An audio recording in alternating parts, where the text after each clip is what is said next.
This is The Speaking Show. I'm David Newman, and you're tuned in to the #1 podcast for speakers, consultants, and experts who want to speak more profitably.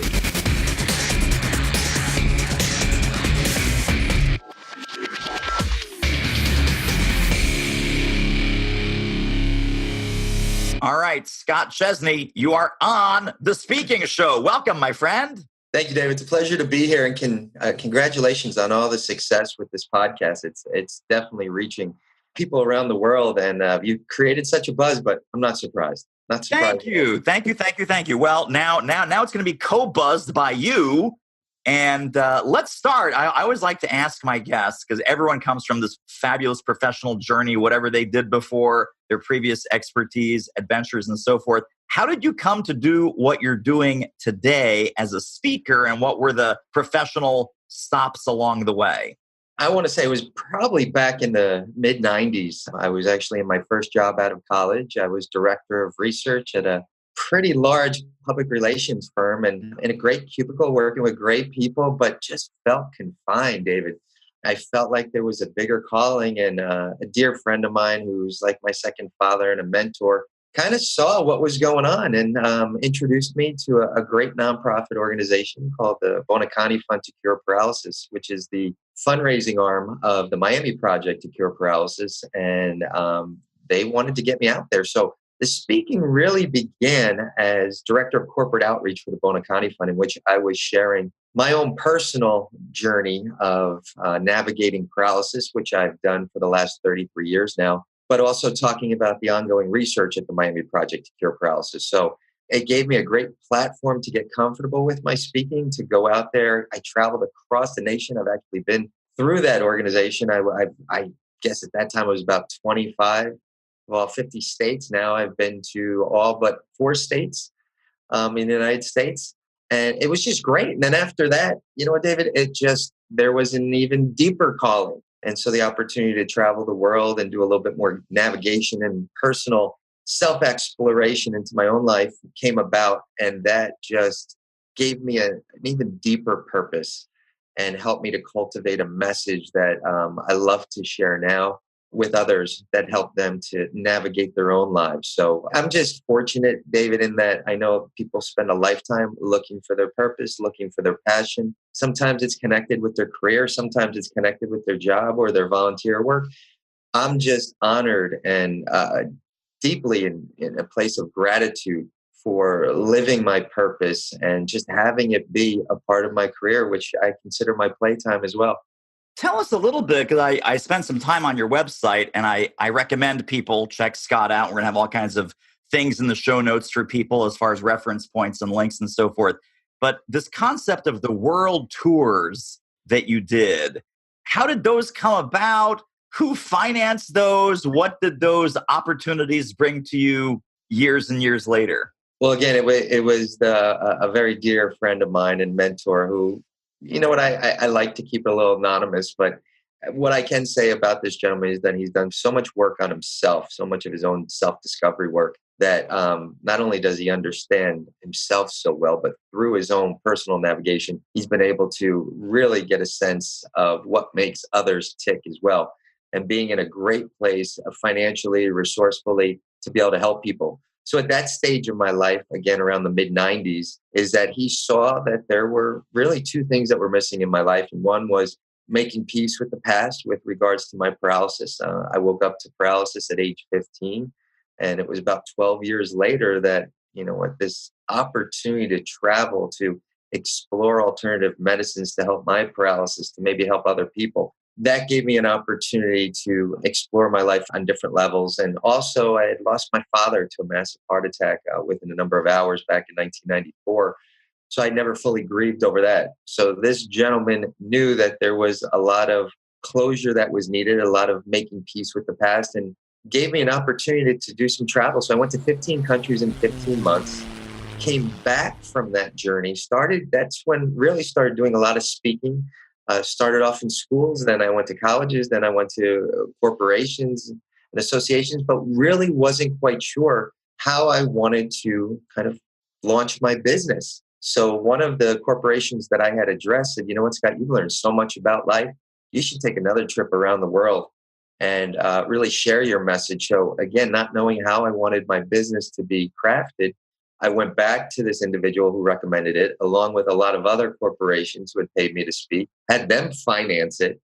So that was the Devotion to Motion World Tour, in which I ended up taking with my wonderful wife. I still tell her to this day, David, that this was our honeymoon because we went to 26 countries in 1 year. And she said, no, that was all paid for by someone else. You still owe me a honeymoon, which we're coming up on our 20-year anniversary. So I might have to take advantage of that. But that was a trip in which I started doing a lot of speaking. I spoke to a lot of people in the hotel industry and talking about making life a little bit more accessible, and realizing that there was a huge untapped market, those people with mobility disabilities, and who were wanting and willing and able to travel the world if they were to make things more accessible. So, and through that, my own journey of self-discovery, there was even deeper levels. So that allowed me to really get comfortable when I returned from that journey of beginning to carve out my own niche, build a business, and launch my own company, Scott Chesney LLC, in which I've combined motivational speaking with life coaching as well. Yes, and I want to come to that coaching piece in a minute. But first, I want to go deep on this because I'm not sure if you've wrestled with this in our previous conversation. It doesn't sound like you have, but I'm just kind of channeling our audience. A lot of speakers, especially when they're so mission-driven and purpose-driven, and it is just clear in listening to you and just knowing you personally how much you really and profoundly want to help people.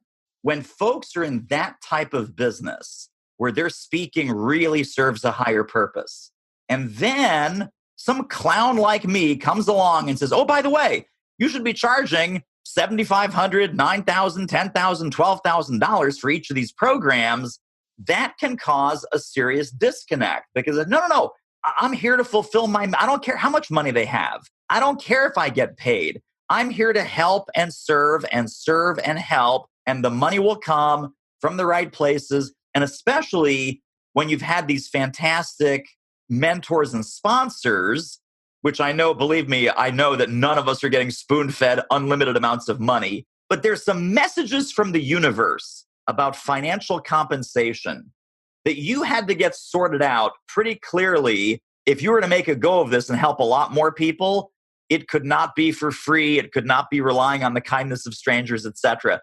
What was that shift, or how did you look at financial compensation then, and how do you look at it today? That is a great question. And I absolutely, and not because you've invited me to be on your show, but you're one of those people who, and excuse me for my language, I can't feel my, but you lit a fire under my, in which I was one of those people, and I'm sure that you have many listeners out there that just like, you know what, life will take care of itself. And I'm a very spiritual, and I love to serve others. And one of the biggest shifts I had to make was saying no. And that's not acceptable because it was a part of me that just wanted to help and serve the world. And while I feel that I can still do that in some capacity, I also have to acknowledge my self-worth.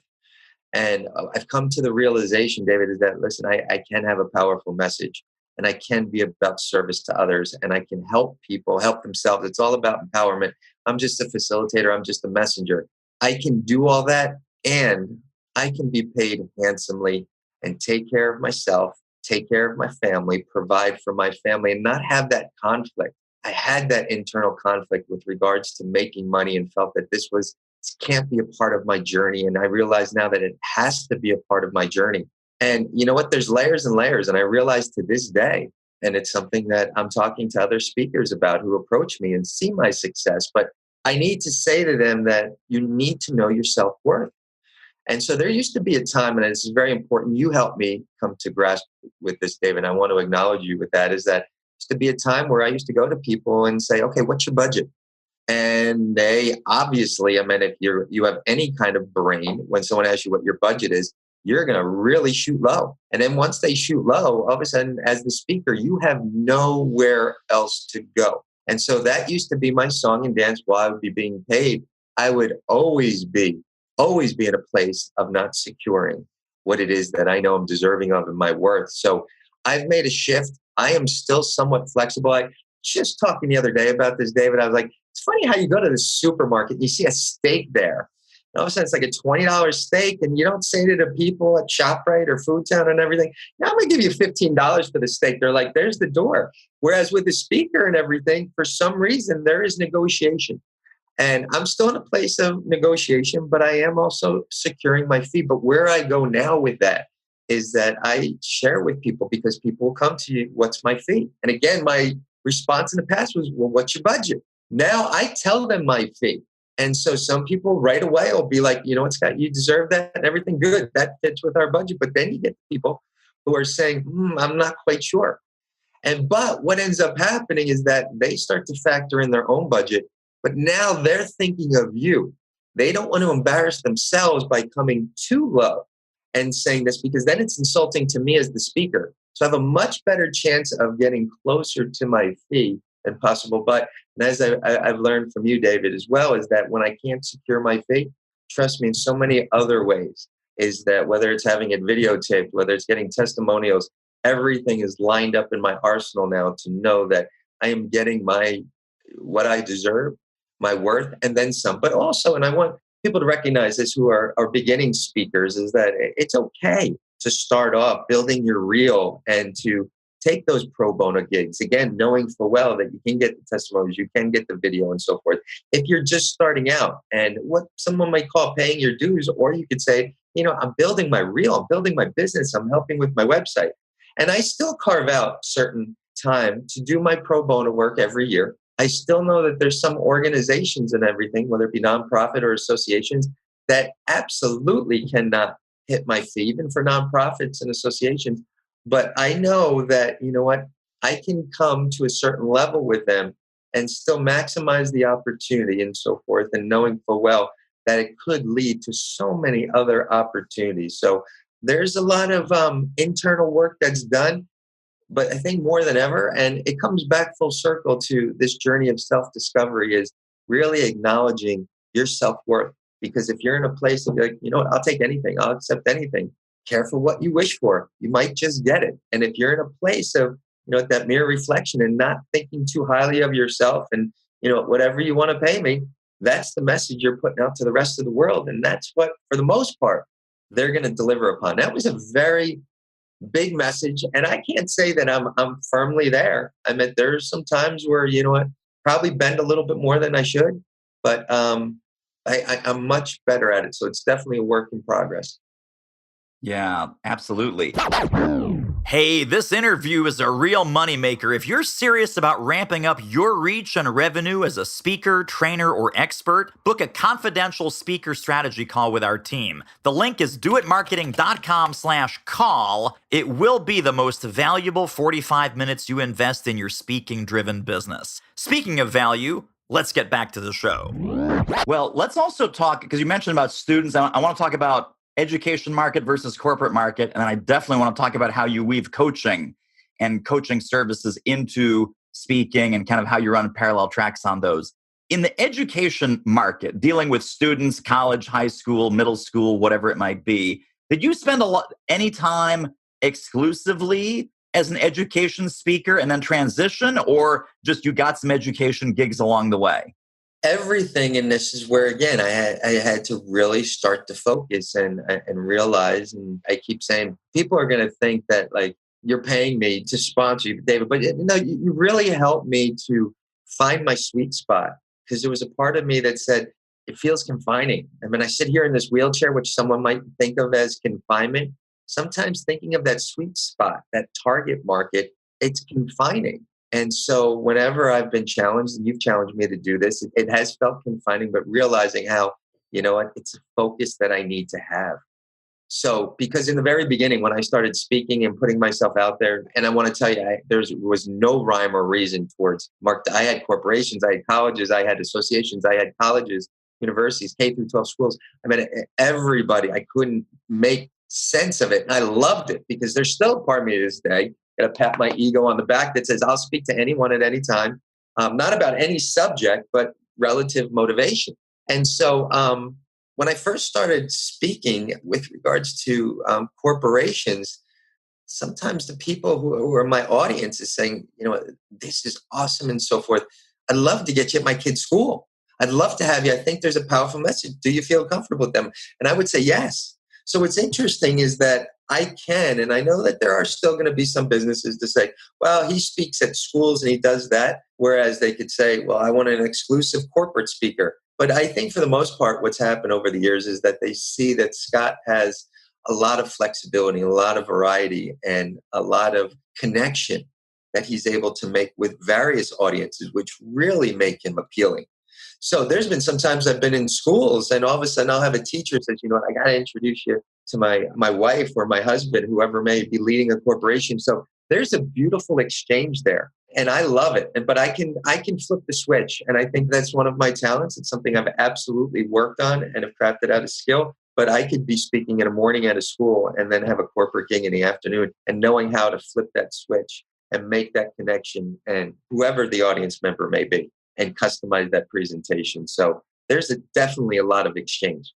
For sure. Well, and the mantra, which I think you've really absorbed, and we can talk more about it, if you have some additional color commentary on this, is target what you want and you can always take what comes. Because otherwise we have this FOMO, right? Fear of missing out. Oh, if I just focus on the corporate world, I'm turning off all my schools in K through 12. If I focus on just schools in K through 12, none of the corporations will hire me. Man, if I focus on just the corporations, no nonprofits will hire me. It's like, no, target what you want. And that can be multiple things as long as it all makes sense together. And you can always take what comes in the door. So, I never tell someone, no, turn away that check. They've got a $10,000 check, Scott, but they're a chemical company and you haven't targeted chemical companies. You cannot take that check. I never say that. Right. But so you wake up in the morning today, fast forward to today real quick, where are you aiming your intentional marketing? Like even, meeting planners, conference producers, corporate executives that are listening to this, not to put you on the spot, but they're like, well, is Scott going to be the guy that is aiming for us? Or, who would you really love to get in front of, understanding that the door is always open for other opportunities, nonprofits, schools, one or two pro bono gigs now and again, if it's a good cause. Where is the marketing and sales engine pointed today? Today, and it's still going to sound somewhat general, but there are industries that are absolutely appealing. But they're sales forces. They're sales forces who are so in demand of my work right now, and just trying to give them that added value and that boost and that jolt of motivation and inspiration. But more so than anything, which my clients are taking away from, is saying, Scott, we knew coming in that you had a motivational message, that you had an inspirational message, but you are really giving us strategies and tips and techniques that are leading to action and positive results, which are being translated into more sales. So there's a part of me, and I get into it, and that's been the sweet spot, because I'll have some corporation saying, Scott, where should we plug you in? And I got that voice over here saying, wherever you want. But then over here, I was like, you know what? Start me off with the sales, and we'll go from there, knowing full well it's going to trickle to your leadership. It's going to trickle back to different employees. But if that's what you're wanting to hit right now, and you're wanting to increase sales, and you want to make that money, so it's varying with regards to the industries, which I like. There is a huge push in the financial industry for my services right now. I'm finding in the health and fitness industry, I'm getting a lot of phone calls based on recent work that I've done. The banking industry is huge. So it's interesting. Whereas, you know what? It's not a real true focus, but it's somewhat focused with regards to the types of people that I feel is my sweet spot. I think it's a fantastic. I mean, what you're describing when you say, listen, I'm having a corporate buyer ask me, Scott, where should we put you in? And the initial impulse, just like you said, is anywhere. But now you're putting a wedge in the door. You're like, you know what? My door opening strategy is put me in with sales. And I want to give you a ton of credit too, because you're not giving yourself full credit. Yes, it's motivation. Yes, it's inspiration. If I'm a VP of sales, and all y'all VPs of sales need to be listening to this part right here, and then call Scott Chesney immediately. It's about resilience. It's about tenacity. It's about what inner resource can these sales pros call on when it gets hard? And hard looks different in everyone's life, in everyone's business, in everyone's career. Every sales situation is going to get hard. Every sales situation, you're going to I can't do another meeting. I can't do another demo. These guys have been on the phone with me for 18 months. They haven't bought anything.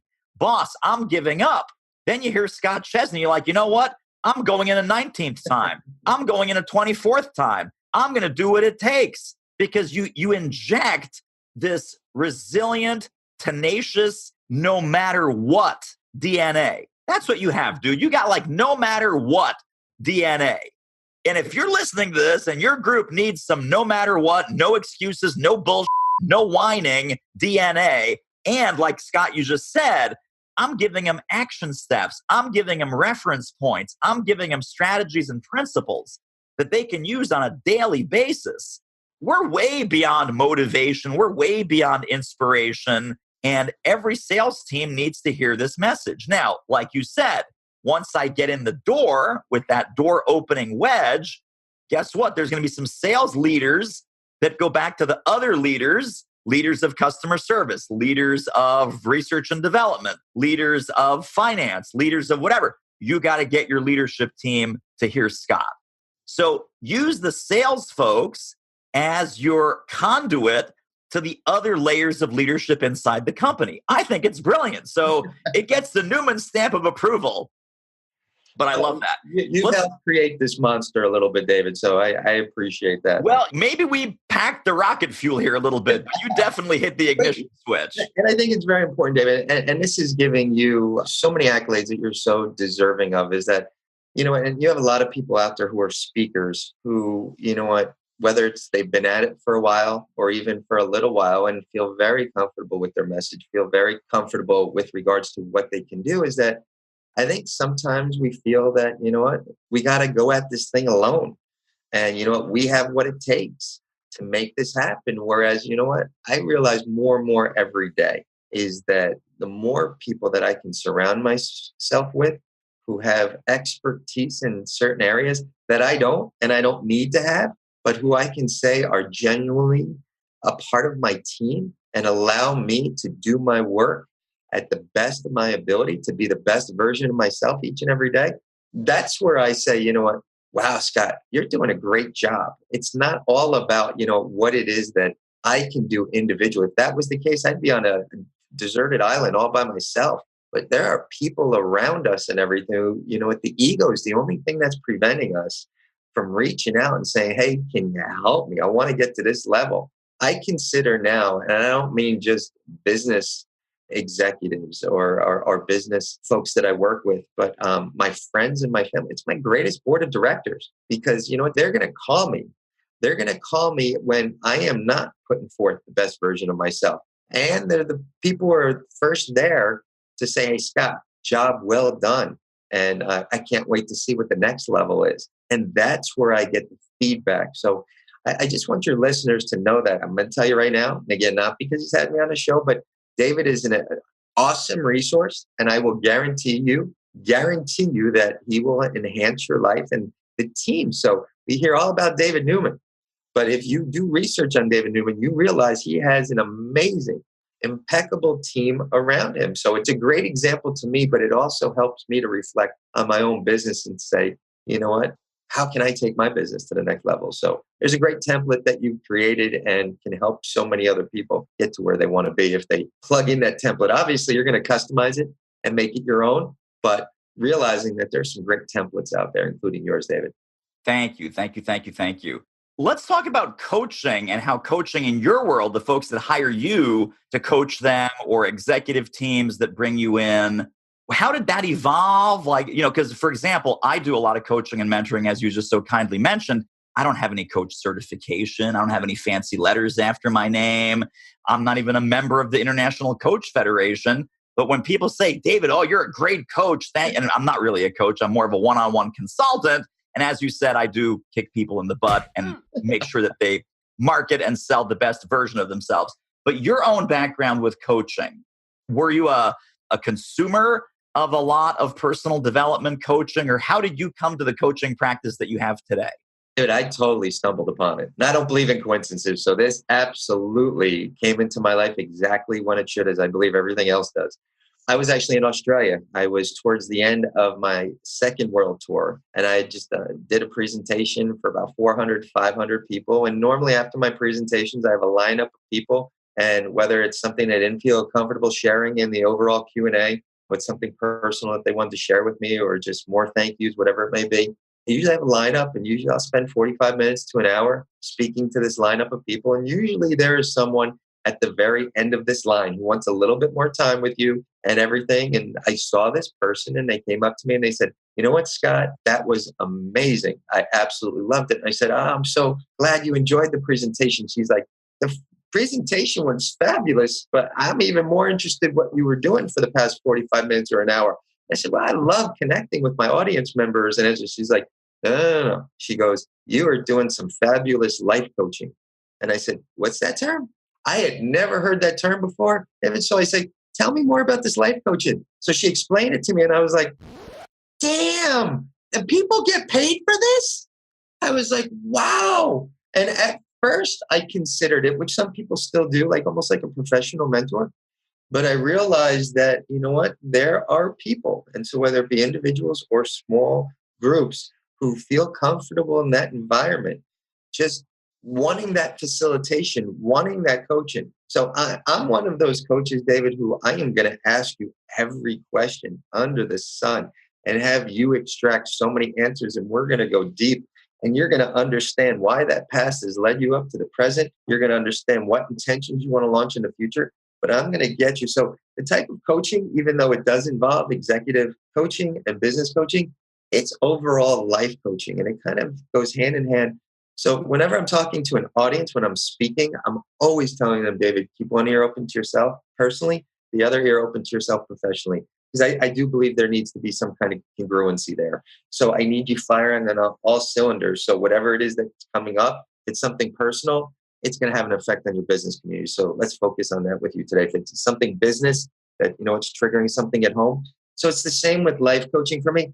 I need to look at you as a whole. So you might be coming to me and saying, "You know what, I want to change careers," or "I want to get out of this relationship," or "I'm thinking of going for this vice president position," whatever it may be. I'm coaching a lot of people now who want to be motivational speakers and how to build their speaking business with regards to like how they're going to deliver their message on stage.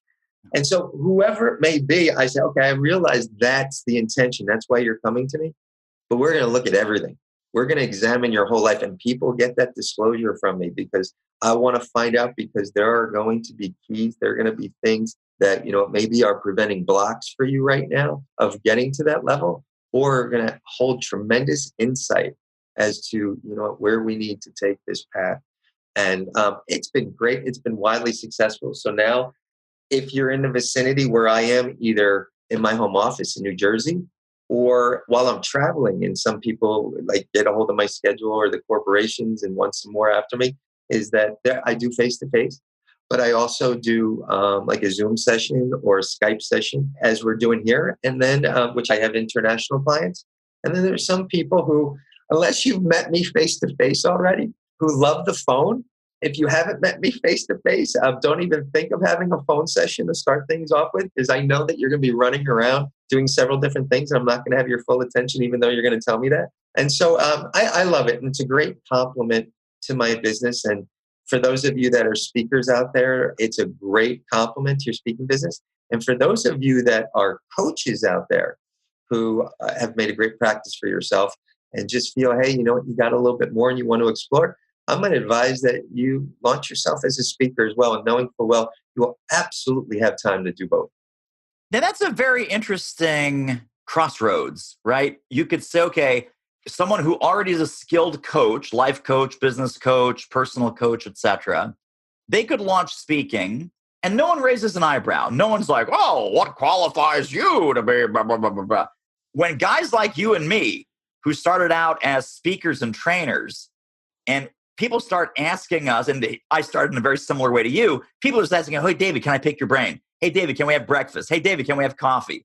I'm having breakfast and lunch and coffee and whatever with all these people. No money's changing hands. They just needed some help. They were good people. They were asking good questions. And a career consultant who's still a good friend of mine today, he sits down with me because he's asking me some questions. And he says, you should do this for a living. And I said, do what for a living? So you should coach other speakers and consultants. And I was like, no. That's crazy talk. What are you talking about? Anyway, I start doing it. You start doing it. Now, the entire coaching industry is up in arms. Like, no one's upset about the coach who becomes a speaker, the speaker or the trainer who suddenly says, hey, I'm going to help people one-on-one. I'm going to dig in. I'm going to ask some questions. I'm going to hold up the mirror. I'm going to use some of my methodology and principles on them just individually instead of in a room full of 500 people. Everyone's up in arms. Hey, Newman, what qualifies you to be a coach? You don't have 5,000 hours of coaching credentials. You don't have letters after your name. Is there a skill set when people come up to you after a presentation and say, Scott, this was awesome. Will you be my executive coach? Will you be my life coach? Can I sign up with you? I think you and I lucked out, because we do have the skill set. We didn't call it a coaching skill set, but we do have the skill set to help people one-on-one. Are there speakers that shouldn't touch this with a 10-foot pole? Or what personal characteristics do you think you brought to that when you accidentally fell into it that made it such a big success? And then are there folks that just, no, it's not for you? Yeah, that's a great question, David. I truly believe it really depends on the individual. I think there's some people that will ask, what, do you do coaching? And there will be, and this is where you got to be honest with yourself. This is where your own journey of self-discovery and self-exploration is a continual work in progress. You're going to have some people that are in financial straits who are just going to say, you want more of me? You want some of this? And I'll do it. And I think that will probably be a tough lesson to learn. Or you could be one of those people who, someone has triggered something and you do have the talent and expertise to share with someone. It really varies. So I'm in a place, I'm so much in the moment, whether you've come up to me after a speaking engagement or like right now, I'm like totally with you. And whether it's having lunch with someone or dinner with someone. So I'm in a place of, I know what I can do. I know what my potential is. And I'm also, and this is where I'm grounded, it's taken a lot of work. And I want to challenge people out there, knowing full well it is that onion that you peel another level and there's another level. So there's a level of comfortability. And this is what I challenge people with, is that knowing full well that you have someone in front of you that has more resources, that has more funding. Are you quickly one who says, I can do it. What do you need? I'm your person. Or, if that's the case and you have that, fine. I wonder is that, are there people that you've met, people that you've worked with who are even better at doing certain things that this person is seeking? Like, I have no problem. And I have told people, listen, you need to go visit David Newman. I've also had life coaching clients who, I really think that there is something, and not to judge them, there's something medically going on, in which I have psychologists and psychiatrists who have referred people to me and I've referred people to them. And that tells me that, this is what I'm supposed to be doing. This is part of the bigger team. And this is where we all should be supporting one another. It's the same holds true with speaking. They get a phone call and all of a sudden they start talking like, I want you to do this. David, I'll never forget, somebody called me and they wanted me to do a presentation on like IT. And I was just like, involving motive? No, just like IT. And it was at a stage of my career where, anything that was coming up the pipeline, anything that could help pay the bills. And I took it. And wow, did they not get what they were looking for? They loved what I gave them, but it was not what they were looking for. And I dabbled. And it's like, while driving, you're told to stay in your lane. Wow, was I really weaving? And I absolutely created a lot of accidents. So it's a lesson learned. And now, trust me, I have IT experts who, you need to call that person. If you're looking for like that financial advisor too to come and help with the clients and everything, I'll come kick off the meeting and everything. But this is going to be your headline speaker. So this is where years and years of experience and understanding, what my capabilities are. And what I love too doing, David, and I know I'm going off on different tangents here, but knowing full well that, whether it be a corporation or an association, let's say you do something for an association and you kick off their annual meeting, they're not going to want you back the next year, more than likely. Recommend somebody to them. Rotate. Say, like, this is a dynamic speaker, and you really, knowing full well, every 2 or 3 years, I'm coming back on a few right now who are coming back to me. Scott, thank you so much. And that's great. Folks, there is room for all of us here. But I will tell you, not room for all of us to have to do everything ourselves. So it's a work in progress. And I think it's very important for us to really tune in and know what we're capable of ourselves, but also give that credit to those individuals who have put a lot of time and effort in, who can absolutely serve that audience in that capacity better than you can. That's kind of having your ego in check. I love that you're building out your referral posse, right? They refer you and you refer them, and everyone can stay in their expertise. Super quick commercial break. Isn't this interview amazing? If you'd like to get more ideas on how to start or grow your speaking business fast, pop over to our free training at doitmarketing.com/webinar. I do have a quick little acronym for you. Should another opportunity in IT come up? Are you ready? I'm ready. They're talking, Scott, we want you to come IT, do an IT talk to, give us the whole thing around IT. You're like, IT, I specialize in IT. I love IT. I do IT every single day. You mean an inspirational talk, right? Inspirational talk. That's my middle name. IT is my middle name. I do inspirational talks all around the world. You called the right guy. I so wish I had that in my arsenal. Well, you have it now, buddy. You have it now. That person hired me and they were just like with that fake smile, like, yeah, I love all these people coming around you with this. This is what we wanted. Wow. I will absolutely remember that. Now that's in your toolkit forever. There you go. All right. So 2 final questions for you here as we wrap up. The final question is going to be, how do people get in touch and stay in touch? Before that, I'm going to ask you the second to last question, which is, if folks were to take one overarching idea from our conversation today, what would you hope that would be? I want them to examine their business and be honest with themselves. And if they're in a place of just, hey, I'm really comfortable with my message, but I don't know where to go. I'm all about these days, David, building bridges, helping people get from where they are today to where they want to be, and realizing that, you don't have to cross that bridge all by yourself. If you need help with social media, contact a social media specialist. If you need a marketing expert, you need that person in public relations. And I know that your mind's going to go to a place of money there. It doesn't necessarily have to be that way. There's a lot of creative juices out there, and you can build that bridge. So really just being honest with yourself where you are. And even if you've been at this for a long time, appreciating where you are now, knowing full well that there's still audiences that want you, but knowing full well wherever you are in your life, there's always another level. Appreciate where you are, but knowing full well that there's always another level. So basically saying to yourself, what's next? What's next? And who's going to help me get to what's next? Really powerful. Thank you, my friend. We're going to have you back. This was so totally fantastic. So how do people get connected and stay connected to the Scott Chesney empire? I like that. www.scottchesney.com.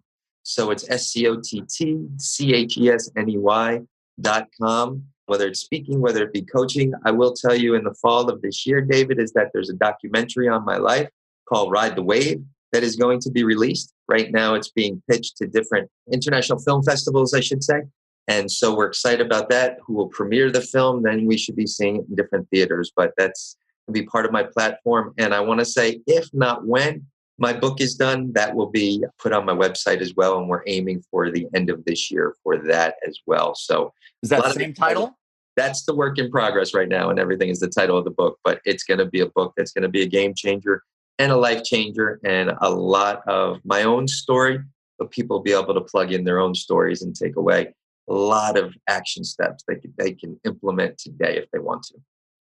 Very nice. And we're going to link all of that up in the show notes. And when the documentary comes out, when the book comes out, we will revise those show notes and plug in all the links, all the goodies to get all of Scott's material. So that's going to be at thespeakingshow.com under this episode.